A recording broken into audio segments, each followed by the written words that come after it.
அந்த பிரபஞ்சத்துல இறைவன் 4 யுகங்களா பிரிச்சு, இப்ப நாம கடந்து போற யுகம் 4வது யுகம் கலியுகம் அப்படிங்கிற நிலையில இன்னைக்கு பிரபஞ்சம் செயல்பட்டுக்கிட்டு இருக்குது. இந்த பிரபஞ்சத்துல முதல் யுகத்துல தோன்றும் போது நம்ம மானிடர்களை இறைவன் சுமார் 8 அடி உயரத்துல இருந்து 10 அடி உயரம் உள்ள திருவுருவமா இறைவன் மனுஷனை படைச்சிருக்கான். 2வது யுகத்துல 7 அடியிலிருந்து 8 அடி உயரமும், 3வது யுகத்துல 6 அடியிலிருந்து 7 அடி உயரமும் மனுஷன் பிறப்பு இருந்திருக்குது. இப்ப 4வது யுகம் இந்த கலியுகத்துல 4 அடி உயரத்துல இருந்து 4 அடி, 4.25, 5, 5.25, 5.5, ஒரு சில பேர் தான் 6 அடிக்கு உண்டான அளவுக்கு இறைவன் வச்சிருக்கான். அதுக்கு என்ன காரணம்னா, இந்த 4வது யுகம் கலியுகம் அழிவை நோக்கி பயணிச்சிட்டு இருக்கிறோம். நம்ம நியாய தர்மம் எல்லாம் அழிஞ்சு எண்ணங்கள் தூய்மை இல்லாத எல்லா விதமான குறைபாடுகளோட கடந்து போற யுகம் தான் இந்த கலியுகம். இந்த கலியுகத்துல இதுவரைக்கும் இறைவனால் படைக்கப்பட்ட இந்த கோவில் விக்கிரகத்துல ஐமன் விக்கிரகம் பாத்தீங்கன்னா, அரசர்கள் காலத்துல இறைவனால் அவங்களுக்கு அனுகிரகம் கிடைச்சது பாத்தீங்கன்னா, ராஜராஜ சோழன் மாதிரி பெரிய பேரரசர்கள் ஆளக்கூடிய காலங்கள்ல அன்னைக்கு இருக்கக்கூடிய பிரதான சிவாலயங்கள்ல 3 அடியிலிருந்து 4 அடி உயரம் தான் இந்த ஐமன் விக்கிரகம் நடராஜர் பார்வதி அமைக்கிறதுக்கு இறைவனுடைய அனுகிரகம் அவங்களுக்கு கிடைச்சிருக்குது. அதுக்கப்புறம் தஞ்சாவூர்ல கோனேரி ராஜபுரம் அப்படிங்கிற கிராமம், அந்த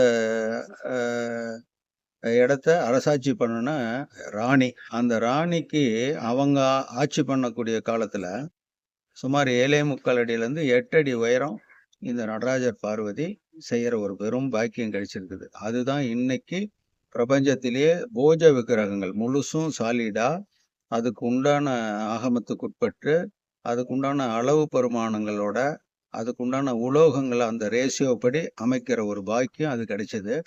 அதுக்கப்புறம் இன்னைக்கு உலகமே திரும்பி பார்க்கக்கூடிய அளவுக்கு உலக அதிசயங்களுக்கெல்லாம் அதிசயமா இன்னைக்கு இந்த நடராஜர் பார்வதி இங்க அமையுதுன்னு சொன்னா, இது டெல்லியில ஆனந்த் ஜெயின் அப்படிங்கிற ஆனந்த சிவா அப்படிங்கிறவருக்கு இந்த இறையர்கள் கிடைச்சி அவரு இந்த பிரம்மாண்டத்தை படைச்சு நம்ம தமிழ்நாட்டுல மகாதேவ மலை அப்படிங்கிற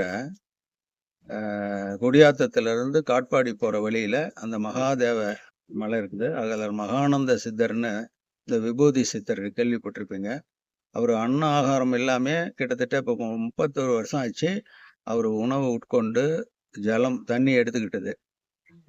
தண்ணி ஆகாரம் இல்லாத இப்ப அவர் வாழ்ந்துட்டு இருக்கிறது. இப்ப அவருக்கு வயசு 94 வயசு முடிஞ்சு 95 வயசு இப்ப கடந்துட்டு இருக்காரு.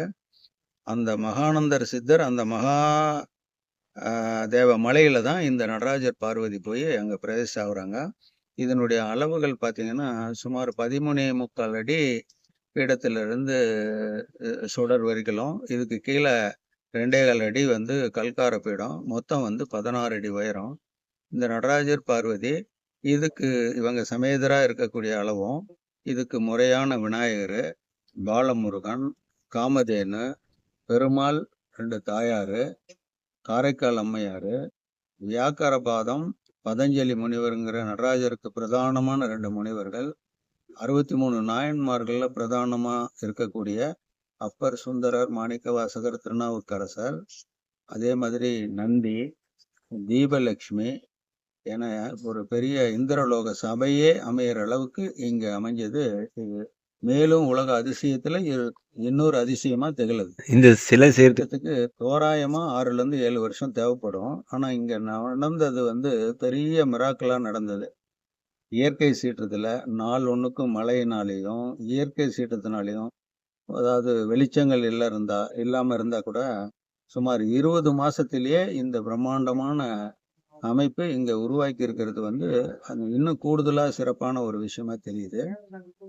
இது உலோகத்தினுடைய ஒரு தோராயமான எடை அப்படின்னு சொன்னா 9 டன் அளவுல இது அமைஞ்சிருக்குது. இது கண்ணங்குறிச்சி பாலமுருகன் உலோக சிற்பசாலைங்கிற என்னுடைய நிறுவனத்துல பிரதான தலைமை ஸ்தபதியா இருக்கிற நான் டாக்டர் ராஜா ஸ்தபதி என்னுடைய பேரு.